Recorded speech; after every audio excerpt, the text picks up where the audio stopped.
Puji nama Tuhan. Sebelum kita bersama-sama mendengarkan sebagian dari firman Tuhan, kita akan mendengarkan pesan-pesan dari Bapak Pendeta Rubin Adi Abraham.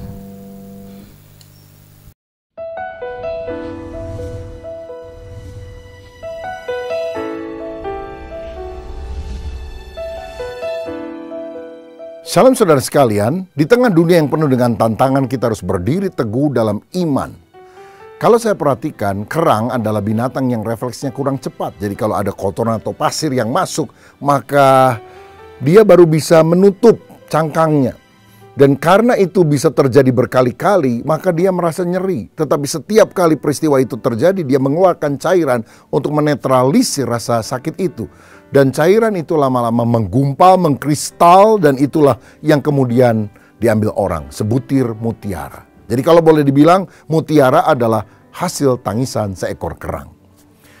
Ketika kita mengalami kesulitan, seringkali kita menganggap hal itu adalah hal yang buruk, hal yang merugikan. Padahal kalau kita renungkan dari kacamata firman, kita seringkali mendapatkan hikmat dan nilai positif dari tantangan, kesulitan, atau masalah.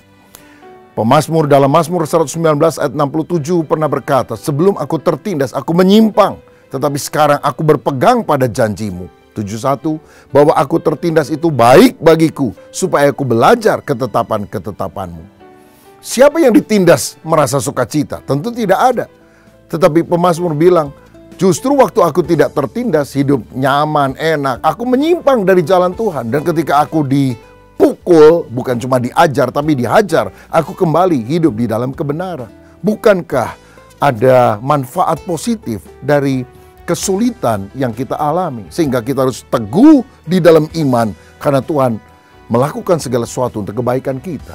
Dalam Yakobus 1 ayat 2 dan 3 dikatakan, "Saudara-saudaraku, anggaplah sebagai suatu kebahagiaan apabila kamu jatuh ke dalam berbagai-bagai pencobaan, sebab kamu tahu bahwa ujian terhadap imanmu itu menghasilkan ketekunan." Saudara tahu bahwa ketekunan adalah proses yang mendewasakan dan menguatkan kita, dan ini adalah kunci keberhasilan. Kalau ada anak dimanja oleh orang tuanya, dituruti apa saja yang dia mau, hidup bermewah-mewahan, menghambur-hamburkan uang dan sebagainya. Nanti kalau besar dia jadi orang yang bermasalah, orang yang egois, orang yang tidak bisa mencari uang sendiri atau hidup berbaur dengan orang lain.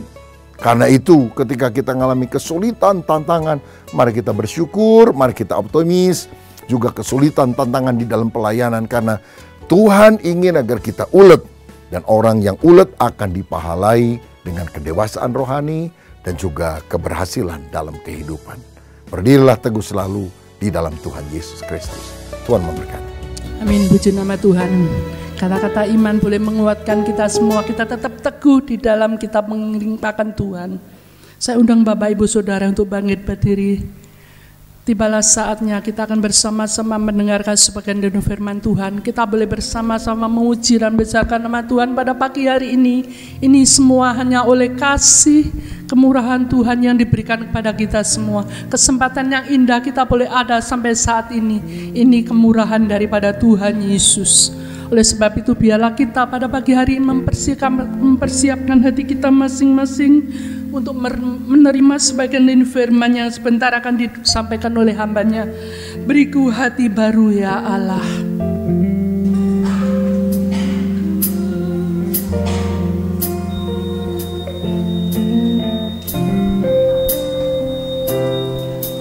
Beriku hati baru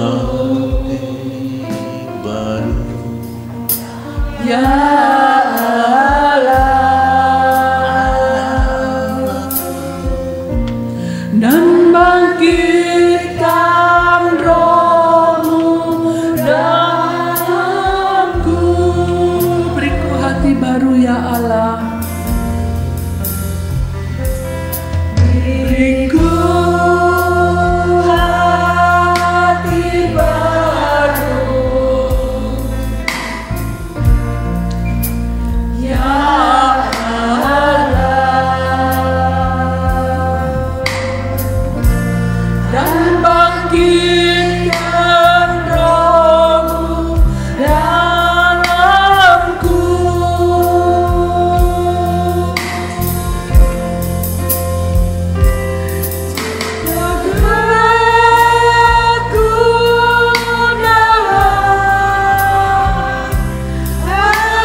hati baru.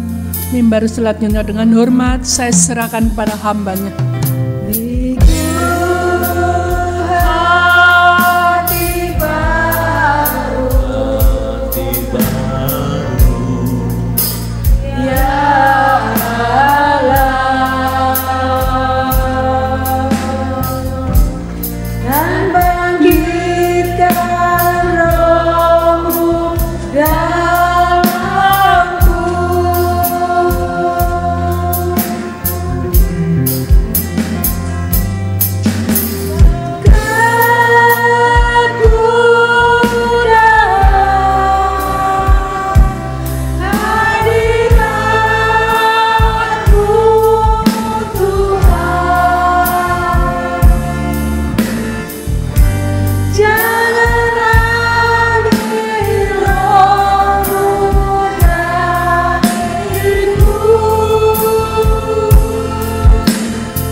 Kami boleh kehilangan harta, kehilangan pekerjaan, kehilangan barang-barang yang kami sukai. Tapi please Tuhan, jangan ambil damai sejahtera yang Kau beri dari hidup kami hanya karena kesulitan hidup.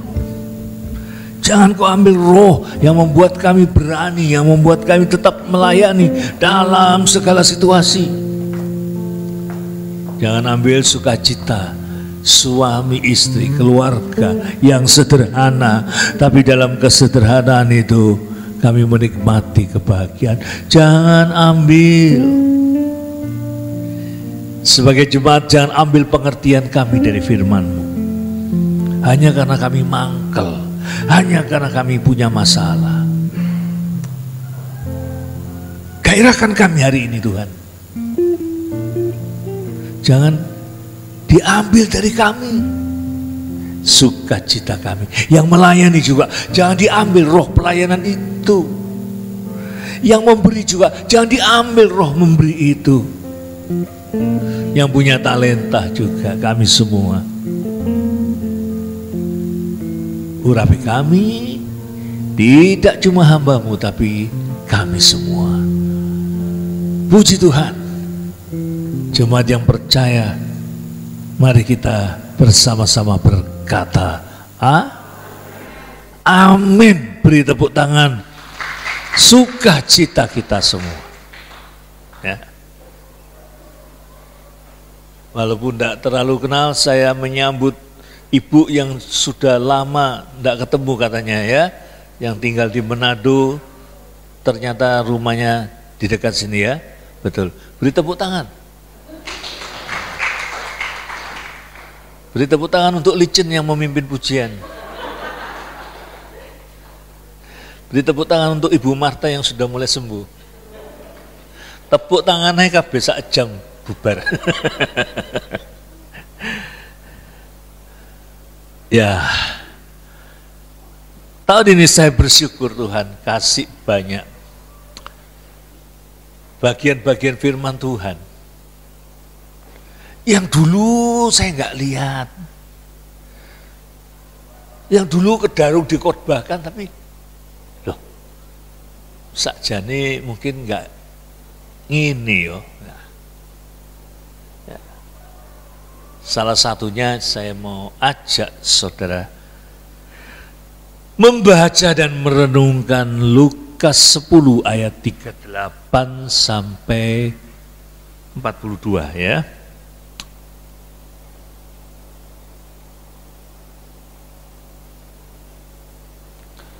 Injil Lukas pasal 10 saudara-saudara, perikopnya Maria dan Marta. Siap saudara? Puji Tuhan. Ketika Yesus dan murid-muridnya dalam perjalanan, tibalah ia di sebuah kampung. Seorang perempuan yang bernama Marta menerima dia di rumahnya. Perempuan itu mempunyai seorang saudara yang bernama Maria. Maria ini duduk dekat kaki Tuhan dan terus mendengarkan perkataannya. Sedang Marta sibuk sekali melayani. Ia mendekati Yesus dan berkata, Tuhan, tidakkah kau peduli bahwa saudaraku membiarkan aku melayani seorang diri? Suruhlah dia membantu aku. Tetapi Tuhan menjawabnya, Marta, Marta, engkau khawatir dan menyusahkan diri dengan banyak perkara. Tetapi hanya satu saja yang perlu. Maria telah memilih bagian yang terbaik yang tidak akan diambil daripadanya. Saudara, tapi sebelum membahas bagian ini, saya mau membahas perikop di atasnya. Ingat yang ikut ibadah homiletik, saya pernah memaparkan bahwa untuk ngerti ayat-ayat, kudu kadang-kala lihat perikop di atasnya. Sedang apa? Istilah sekarang latarnya, backgroundnya. Begitu juga dengan peristiwa ini, sebelum Yesus datang ke rumah Marta dan Maria, saya mau kita lihat perikop di atasnya tentang orang Samaria yang baik hati, tapi tidak usah dibaca, diwoco, cuma jenengan mendengarkan.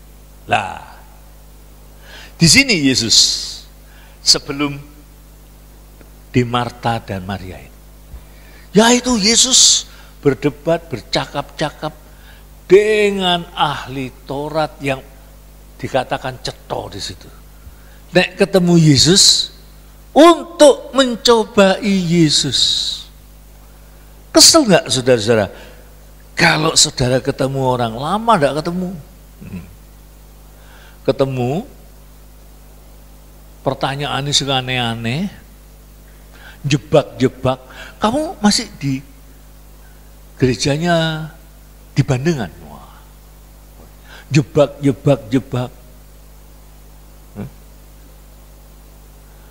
Saksi Yehova itu hati-hati, saudara. Dia suka jebak-jebak orang yang sedang terluka, orang yang sedang, maka dia kalau penginjilan itu hari Minggu. Saya pernah didatangi di rumah saya di Cibubur. Nyari tahu sopo sing loro ati, sopo sing lagi kecentok, sopo sing lagi konflik. Nah, itu digarap. Nah, Yesus berdebat dengan ahli Taurat. Woi, semua sudah aku lakukan, guru. Oh, siji sing kurang. Gimana perlakuanmu terhadap sesamamu? Siapa itu guru sesamaku? Nah, Yesus cerita tentang orang Samaria yang apa? Yang ngantuk. Enak ayang pegati. Halo? Sidang perkabungan yang kekasih.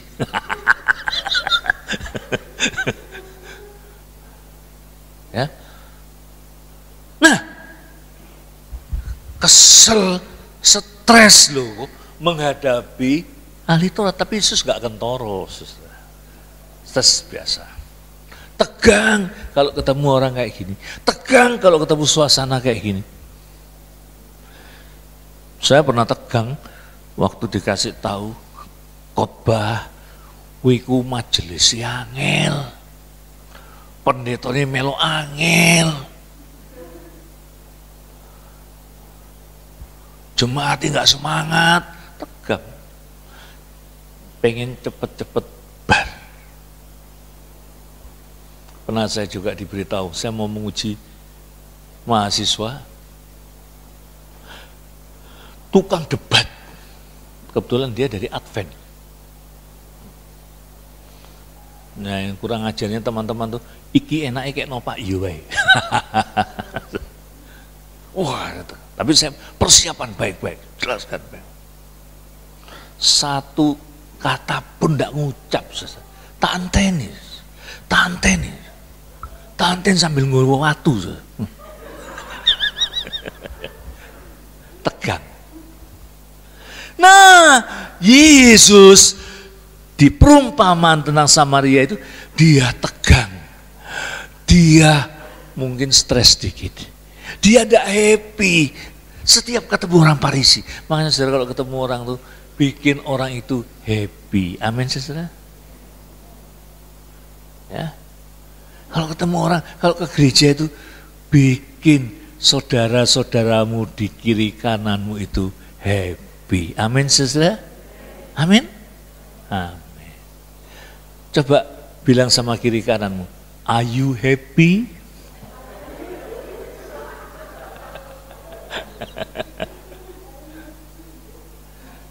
Are you happy? Jawab po, aku memang ayu. Darah. Nah, Tuhan itu baik. The God of ministry. Tuhan plan baik sama orang-orang yang nurut, sama orang-orang yang setia melayani.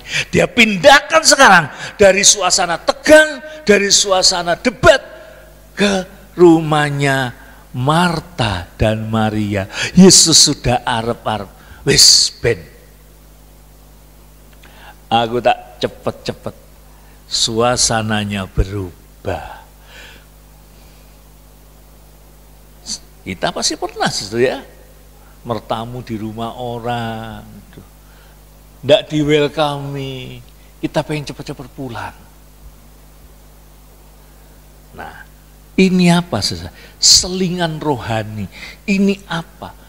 Kelimpahan pelayanan.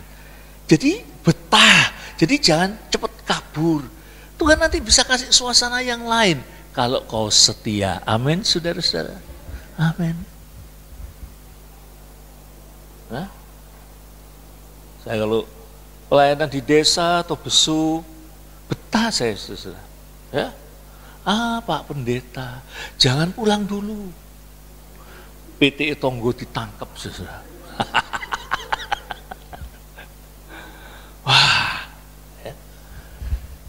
Jangan cepet-cepet, gak betah. Ini GB apa? Shalom ya. Sion ya. Oh, bisa diganti ya.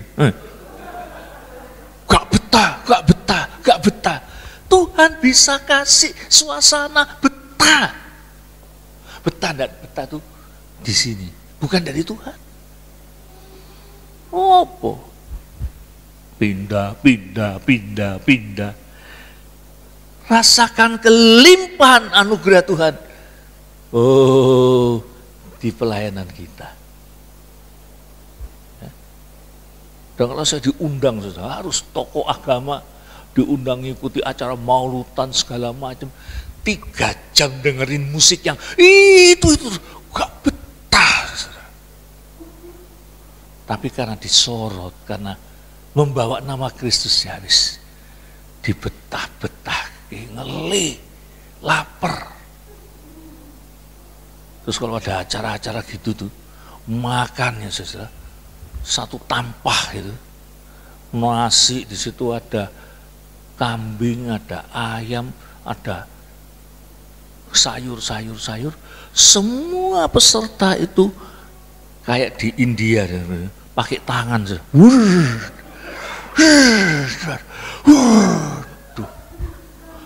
lek zaman saya dulu sekolah saudara ya, beli bakso, si teman-teman antri, bakso ini tak idoni di sini,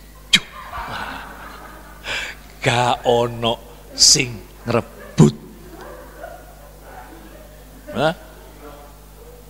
tapi satu kali saudara, saya, teman saya melok, tinggal kabeh tukang bakso ini ngamuk. Tapi betah. Sekarang Yesus di rumah Marta dan Maria. Tapi ada yang mau saya, bukan koreksi, mau saya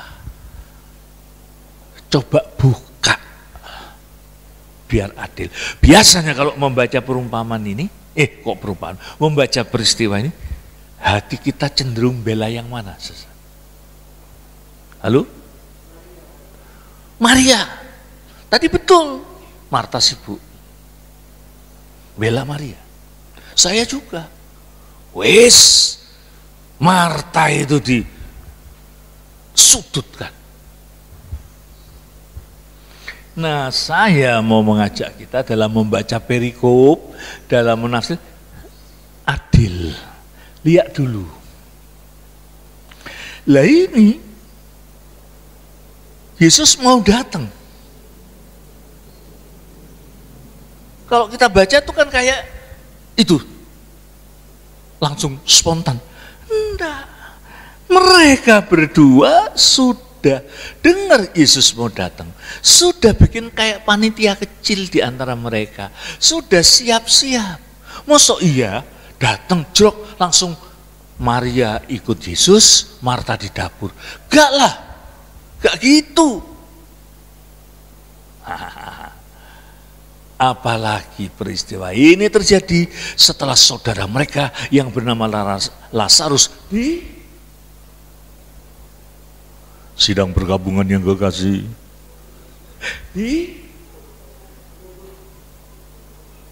dibangkitkan.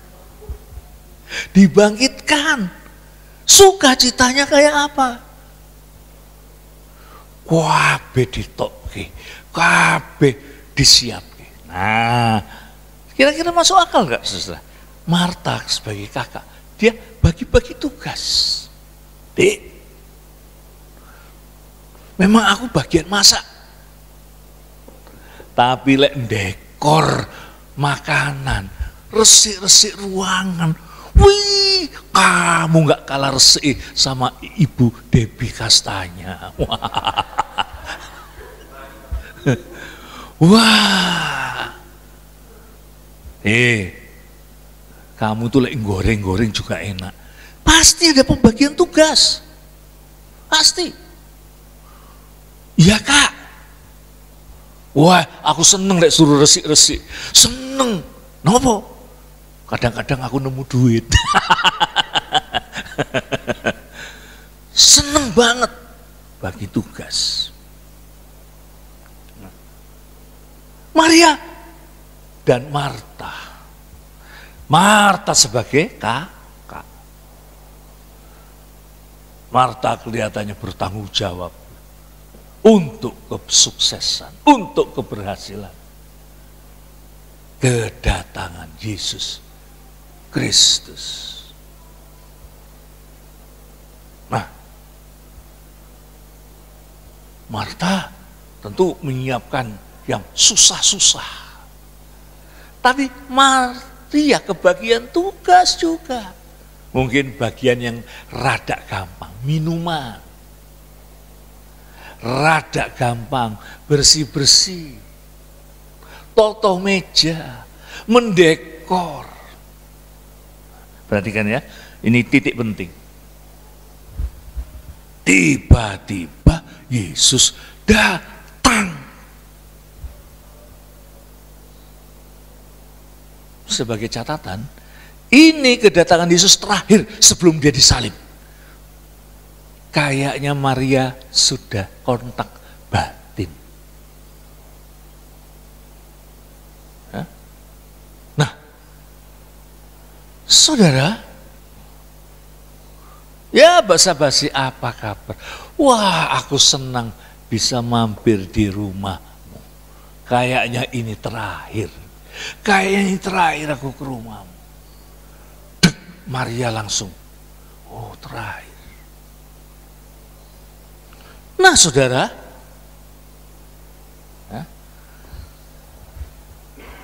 mungkin atas kesan itu, Maria tiba-tiba berubah. Aku tak ngerungokno. Aku tak nempel. Saya kalau ketemu cucu saya yang lama tidak ketemu, nempel.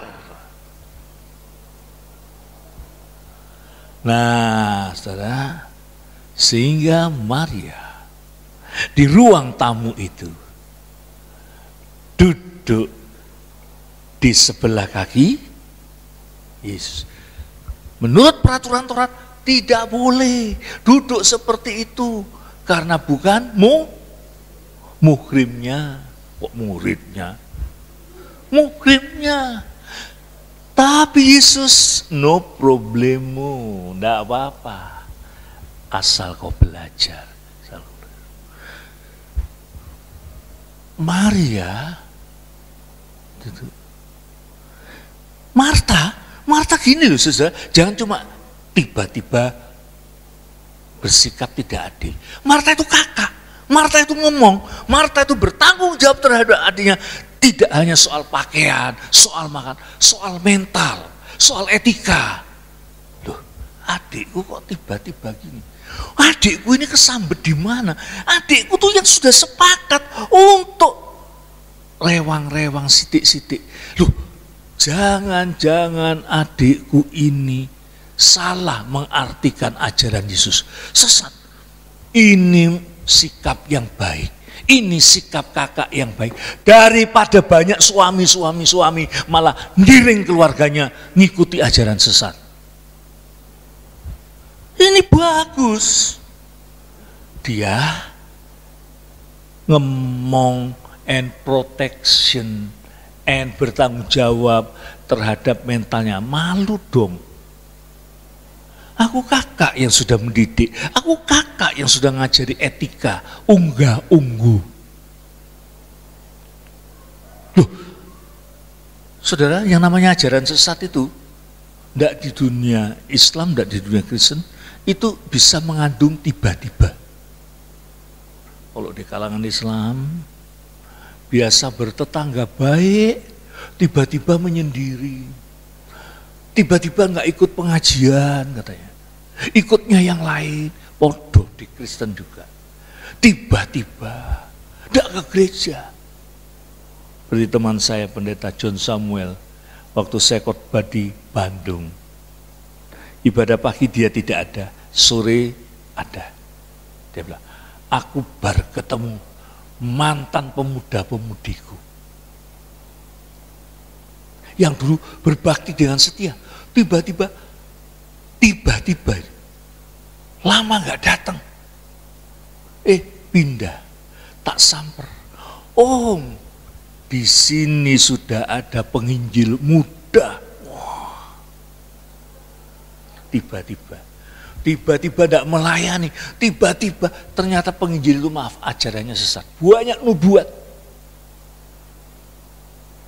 nubuatnya ngeri. Ini udah suami istri loh saudara. Nubuatnya penginjil muda itu apa? Suami istri ini suara Tuhan disuruh cerai. Saudara. Sesat gak saudara? Sing banter, sesat gak? Ngomong sesatnya dikongkon. Ya? Tidak lama kemudian, nubuatnya, istrinya suruh kawin sama dia.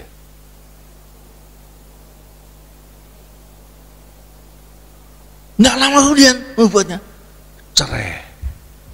Cerai, si istri akhirnya dinikahi oleh seorang pengusaha di kota Purbolinggo. Dan dia ke situ. Tiba-tiba jadi aneh. Nek anakmu tiba-tiba jadi aneh. Banyak jemaat yang gitu, nggak di LA, Los Angeles. Tiba-tiba nggak melayani. Ngeri deh. Bahkan yang kelihatannya rohani. Tiba-tiba puasa 40 hari. Ngeri, saudara. Ada pengikut mempelai Kristus di Jakarta. Puasa maunya 40 hari. Hari ke-35. Salah satunya bukan mati lagi, modar. Yang dua tidak kasih tahu karena yakin pada hari ke-5 Tuhan bangkitkan dia. Selak membusuk, saudara-saudara. Tiba-tiba jadi aneh. Nah, Marta itu bertanggung jawab. Kok adikku tiba-tiba aneh? Kok adikku tiba-tiba ekstrim? Kok adikku tiba-tiba enggak mau menyentuh makanan? Firman, ada yang gitu. Tiba-tiba enggak mau menyentuh makanan. Saya punya banyak teman kayak gini, gudangan saudara. Di Amerika saya punya teman namanya Virginia. Itu aneh juga. Lama enggak ketemu saya. Hey Virginia, how are you? Where is your boyfriend? Jawabnya apa? Jesus is my boyfriend. Wah, kayak rohani banget. Itu hari-hari tertentu asrama pria itu dibuka. Putri boleh datang untuk menilai. Kalau kamarnya jorok, wah, malu. Dia datang, dia lihat kamar saya. Saya waktu itu enggak punya kulkas. Apel saya taruh di luar biar dingin. Tiba-tiba dia bilang, Holy Spirit perintahkan saya untuk ngambil apel. Tangan saya langsung. Holy Spirit bilang, tidak. Mosok Roh Kudus rebutan apel. Aneh. Tiba-tiba jadi aneh. Kira-kira Marta pun berpikir, kok adikku tiba-tiba aneh ya? Kok adikku tiba-tiba tidak mau nyentuhan? Cuma ngurungoke firman, gak bener iki. Itu bagus. Banyak anak-anak terlambat karena papa mamanya tidak ngeh. Loh, ada jemaat saya sudah iseng-iseng satu saat dia buka WA anaknya lagi cinta-cintaan sama mualaf. Pantesan jadi aneh. Biasanya games karo babi, saiki gak gelem mangan babi. Berarti salah nggak Marta? Marta tidak salah. Dia tidak menyalahkan Yesus, dia menyalahkan adiknya. Tak pedoti gimana caranya. Sementara Maria masih asik. Guru, tidakkah kau lihat aku ini loh? Tapi kekhawatiran Marta masuk akal. Wong hari kemarin masih ngomong dengan antusias. Ayo Kak, kita sukseskan kedatangan Yesus. Ayo Kak, kita hias rumah kita. Ayo Kak, sebelum makan besar aku tak siapkan apa? Appetizer, pembuka makanan. Iki gak ono appetizer, gak ono apa-apa. Adikku kenapa? Banyak sekarang ayah-ayah yang telat, ibu-ibu. Kenapa kok anakku sekarang gini? Kenapa kok anakku jadi mualaf? Kenapa kok anakku minta dilamar sama beda agama? Kenapa?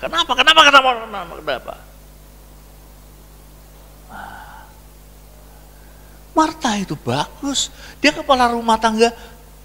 Baik, tadi saya bilang banyak kepala-kepala rumah tangga yang apa ya? Tidak tegas. Kepala rumah tangga yang sudah apa-apa biar jarno apa. Ada yang malah bangga. Oh, saya ini orang nasional. Anak saya tuh yang satu Kristen, yang satu lain, yang satu Konghucu. Mantunya, wah beraneka ragam. Oh, dari barat sampai ke timur segala bangsa. Itu namanya telo. Wah, tegas, dia gelagat. Loh, termasuk yang rohani tadi. Tiba-tiba ngunci di kamar, doa.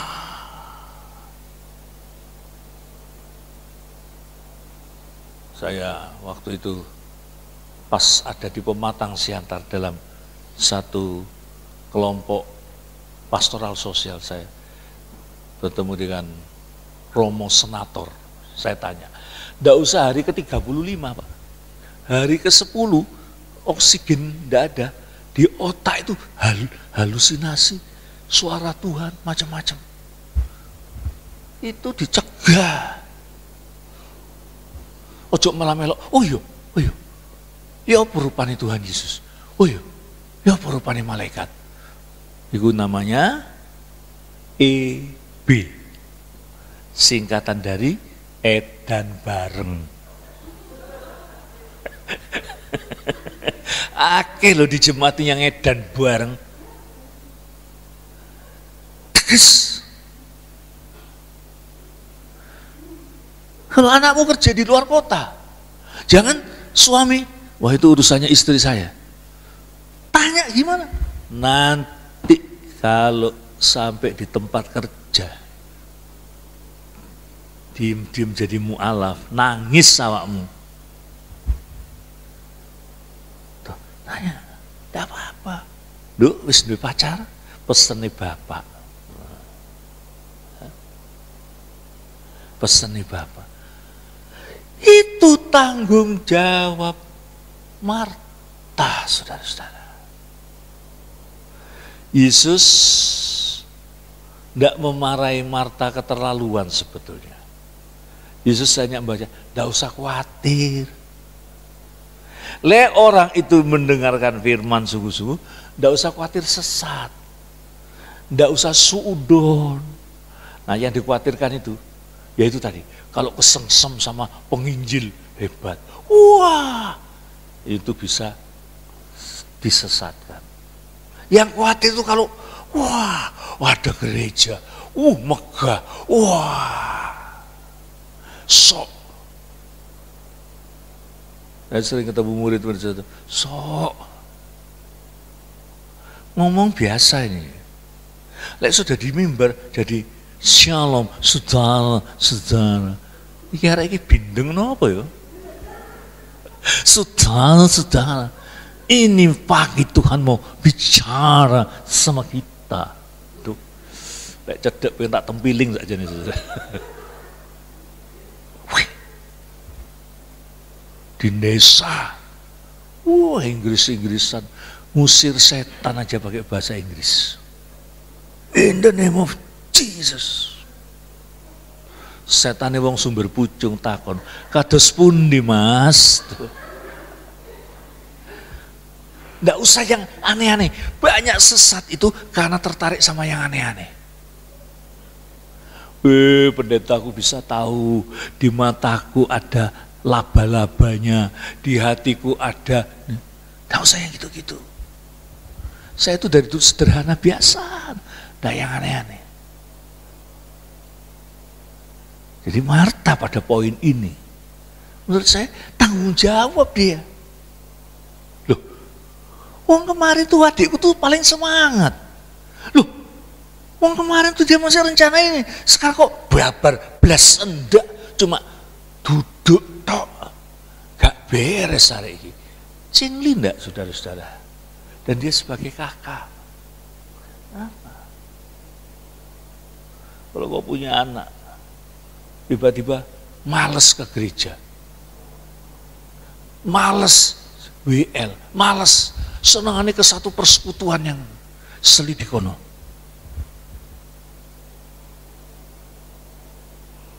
Tiba-tiba nanti persekutuan itu apa saja? Mau dibuatkan kedatangan Tuhan, roh. Akhirnya sesat, tidak karu-karuan.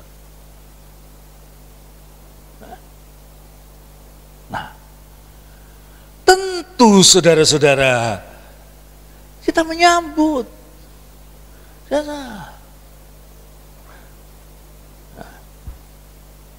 Lalu Maria sepertinya dipuji ya.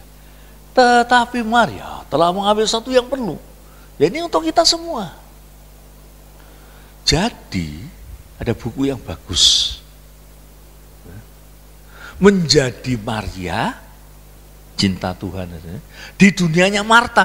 Dunia kita ini dunianya Marta, sibuk memang saudara-saudara. Terus karena ajaran saudara tidak melok sibuk. Wah, ada lu yang gitu. Wah, ini dosa ini. Ada. Dulu zamannya pelayanan pelepasan, zamannya roh. Dengarkan TV tidak boleh. Nanti kena roh, dangdut. Onok mana? Ke rumah makannya orang Cina tidak boleh. Ada ini. Susah. Ojo ke rumah itu. Lek ke restoran itu, kamu masuk karena diawe-awe kucing. Ojo.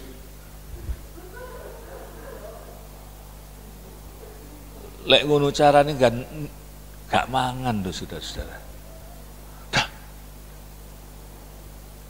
Fokuskan diri kita dengan Yesus. Dia akan datang setiap hari di rumah kita, di rumah hati kita. Amin, saudara. Amin. Saya tutup dengan kisah di Inggris, di satu desa. Ada seorang nenek, oma-oma, yang seringkali ngeselin tetangga-tetangga. Karena dia dianggap terlalu rohani. Sedikit-sedikit puji Tuhan, haleluya. Tuhan Yesus setia, Tuhan Yesus. Tetangga-tetangga ini jengkel. Suatu hari diketahui Ratu Inggris akan datang.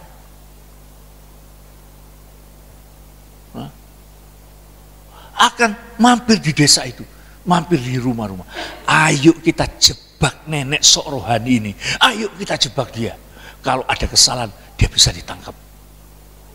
Tetangganya datang, Nek. Minggu depan Ratu Inggris datang ke rumahmu, Nek.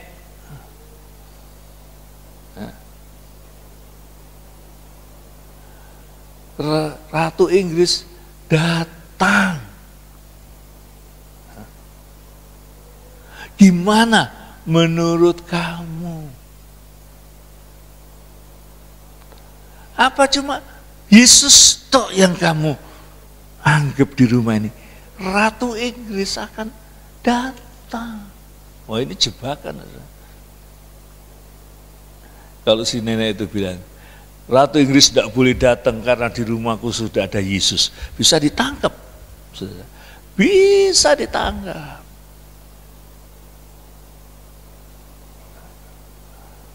Apa jawaban si nenek?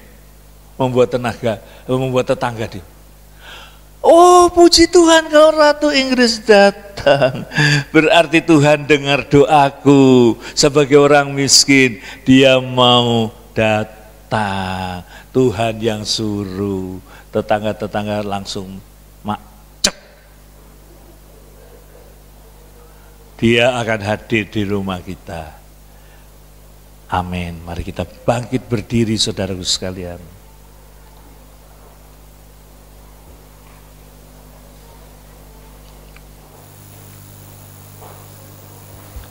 Saya mau khususkan pada Bapak Ibu yang gak tegas. Pada Bapak Ibu yang kekristenannya cuma cari yang fenomena aneh-aneh. Cari yang spektakuler. Cari yang wah mujizat. Mujizat itu tiap hari. Kalau kau datang, ini juga mujizat. Haleluya. Haleluya. Kita nyanyi, mengalirlah kuasa Roh Kudus. Kalau Roh Kudus mengalir, kau cinta dia sungguh-sungguh. Siapa yang aliran Roh Kudusnya sudah padam, siapa yang kroso di rumahnya sekarang kok semua mata duitan kabeh, cari duit kabeh, cari pengakuan. Biar kau buka hati,